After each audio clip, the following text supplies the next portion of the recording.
बिस्मिल्लाहिर्रहमानिर्रहीम। Second part है रोज़ों के मसाइल से रिलेटेड।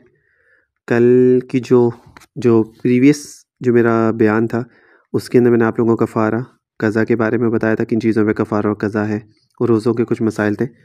अभी जो मैं आप लोगों को बता रहा हूँ इसका सेकंड पार्ट है। इसके अंदर वो चीज़ें जिनसे रोज़ा टूटता नहीं है, मकरूह हो जाता है, यानी उसके सवाब में कमी हो जाती है लेकिन टूटता नहीं है। एक दूसरा वो चीज़ें जिनसे रोज़ा ना टूटता है ना मकरूह होता है। दो ये इनके ऊपर आज मैं आपको जो पॉइंट्स हैं वो मैं आप लोगों के साथ शेयर करूंगा। काइंडली ज़रूर लोगों के साथ भी शेयर किया करें, वीडियो ज़रूर शेयर किया करें, पूरी एंड तक देखिएगा ताकि आपको बात समझ में आ जाए। बिला ज़रूरत किसी चीज़ को चबाना या नमक वगैरह चख कर थूक देना, टूथपेस्ट या मंजन या कोयले से दांत साफ़ करना भी रोज़े में मकरूह है, और अगर इनमें से कोई चीज़ हलक से नीचे उतर गई तो रोज़ा टूट जाएगा। यानी टूथपेस्ट, खाने के लिए नमक वगैरह चेक करना, उससे रोज़ा तो नहीं टूटेगा आपका, लेकिन उसे ये कि मकरूह हो जाएगा, सवाब में कमी हो जाएगी। इसी तरह अगर आपने टूथपेस्ट वगैरह या कोयला या इस तरह की कोई चीज़ इस्तेमाल की दांत साफ़ करने के लिए तो उससे भी रोज़ा मकरूह हो जाता है, और अगर गलती से वो चीज़ हलक में चलेगी तो रोज़ा भी टूट जाएगा। नंबर 2, तमाम दिन हालत जनाबत में बग़ैर गुस्ल किए रहना, यानी नापाकी की हालत में सारा दिन रह रहा है। सहरी से पहले गुस्ल उसके ऊपर फ़र्ज़ हो चुका था, उसने गुस्ल नहीं किया, अब सारा दिन हो गया बग़ैर गुस्ल के नापाकी की हालत में है, तो रोज़ा तो उसका कायम रहेगा लेकिन उसको मकरूह हो जाएगा। बिला उज़र किसी मरीज़ के लिए अपना खून देना बग़ैर किसी उज़र के, यानी बहुत मजबूरी है तो आप दे दें, लेकिन अगर मजबूरी नहीं है तो फिर ना दें खून, क्योंकि उससे आपको कमज़ोरी होगी, आपका रोज़ा ज़ाया होने का डर होगा। ये तीसरा पॉइंट है, तो इसलिए मकरूह है, रोज़ा नहीं टूटेगा। नंबर 4, गीबत करना ये हर हाल में हराम है, रोज़े में इसका गुनाह और बढ़ जाता है। गीबत करना, बुराइयाँ करना लोगों की। नंबर 5, लड़ना झगड़ना, किसी भी जानदार या बेजान चीज़ को गाली देना, इससे मकरूह होता है, सवाब में कमी होती है। नंबर 6, किसी के होंठ मुंह में लेना, अगर दूसरे का लुआब निकल लिया तो रोज़ा भी टूट जाएगा। यानी ज़्यादातर ये हस्बैंड वाइफ अगर बैठे हुए और अगर इस तरह कर लें, सिर्फ किस कर लेना, रोज़ा नहीं टूटता, लेकिन अगर लुआब भी साथ में अगर मुंह में निगल लिया औरत ने या मर्द ने तो उससे उसका रोज़ा टूट जाएगा। तो इसलिए बेहतर यही है कि थोड़ी सी एहतियात कर ले बंदा। बग़ैर दखुल के शर्मगाह से शर्मगाह मिलाना, ऐसे साथ लेटे हुए थे, तो इस सूरत में रोज़ा तो नहीं टूटेगा लेकिन सवाब में कमी हो जाएगी, मकरूह हो जाएगा। ये तो वो चीज़ें थी जिनसे रोज़ा टूटता नहीं लेकिन मकरूह होता है। टोटल 7 चीज़ें थी 7 पॉइंट से। अब वो चीज़ें जिनसे रोज़ा ना टूटता है ना मकरूह होता है, वो कौन सी हैं?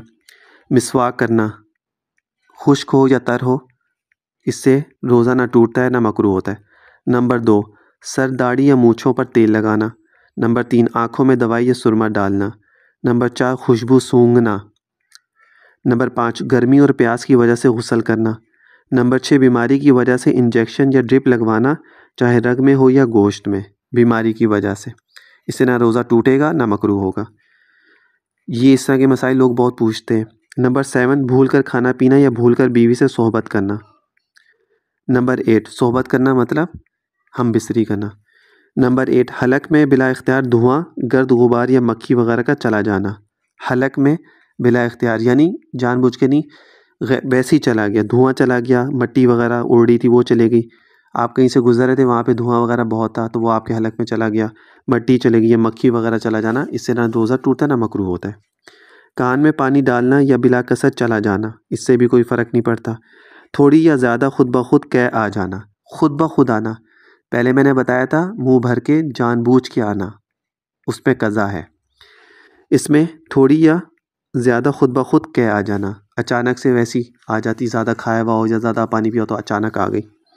सोते हुए गुस्ल एहतलाम हो जाना, सोते हुए में एहतलाम हो जाना, इससे ना रोज़ा टूटता है ना मकरूह होता है। लोग इस पे भी परेशान हो जाते हैं। दांतों में से खून निकले मगर हलक में ना जाए तो रोज़े में खलल नहीं आता, यानी हलक में ना जाए, दांतों से खून निकला हलक में ना जाए तो फिर इसमें ना रोज़ा टूटता है ना मकरूह होता है। अगर ख्वाब में या सोहबत से गुस्ल की हाजत हो गई और सुबह सादिक होने से पहले गुस्ल नहीं किया, इसी हालत में रोज़े की नीयत कर ली तो रोज़े में खलल नहीं आया, अलबत्ता इतनी ताख़ीर करना कि नमाज छूट जाए गुनाह है।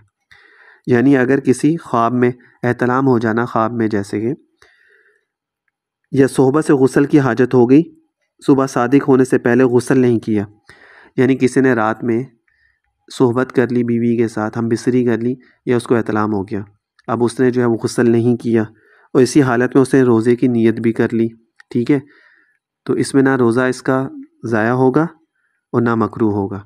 लेकिन हाँ, ज़्यादा देर तक अगर ऐसी हालत में रहेगा तो इसमें गुनाहगार हो जाएगा। सख्त ज़रूरत के वक्त खून चढ़वाना, सख्त ज़रूरत के वक्त खून चढ़वाना वो भी जायज़ है, इसमें रोज़ा ना टूटता है ना मकरूह होता है। नक्सीर, नाक से खून का निकलना, इससे भी फ़र्क नहीं पड़ता।